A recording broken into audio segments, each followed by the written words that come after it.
I don't have a lot of luck with the Italians when it comes to this here horror genre. Don't get me wrong, I want to, hence why I keep coming back. And I get it, these are more about visuals and mood than a cohesive story. I guess movies like Demons and Ghost House make me want to keep giving them a shot. The former for being awesome, and the latter for being absolutely ridiculous. The Church is... the title just flies right out at you. The Church is a Dario Argento Presents title. Think back to the 90s when Wes Craven and Clive Barker would do the same thing for every other movie that would come out at your local video store.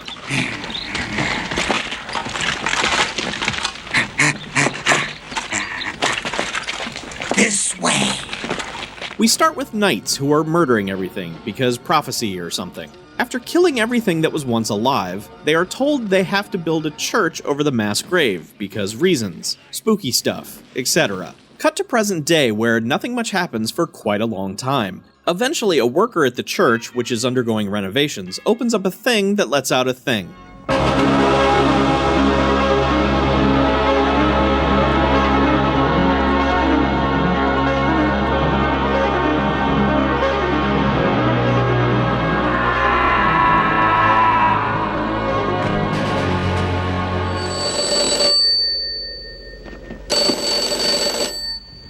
Hello? Hello? Hello? Soon after, that dude rips out his own heart, and he's a full-blown monster now, eventually menacing little Asia Argento and attempting to rape his own girlfriend, who self-defenestrates to escape his attack.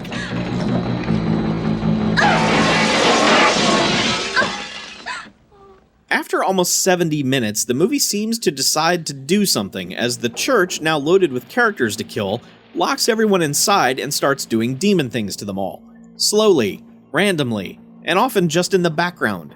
But it's really quite random, and the passage of time during this whole sequence doesn't make sense, nor does the location of most of the characters. And seriously, there's some potentially cool stuff going down in this final act. But the movie often doesn't present it like you should think it's a big deal. Demons kidnap naked girls, a goat man has sex with a lady, and a giant living statue of gross drippy sex things recalling the finale of Society emerges inside the church, and none of these things are treated like the awesomely horrific spectacle that they could be. And speaking of missed potential, the movie features music by Goblin, Keith Emerson, and Philip Glass.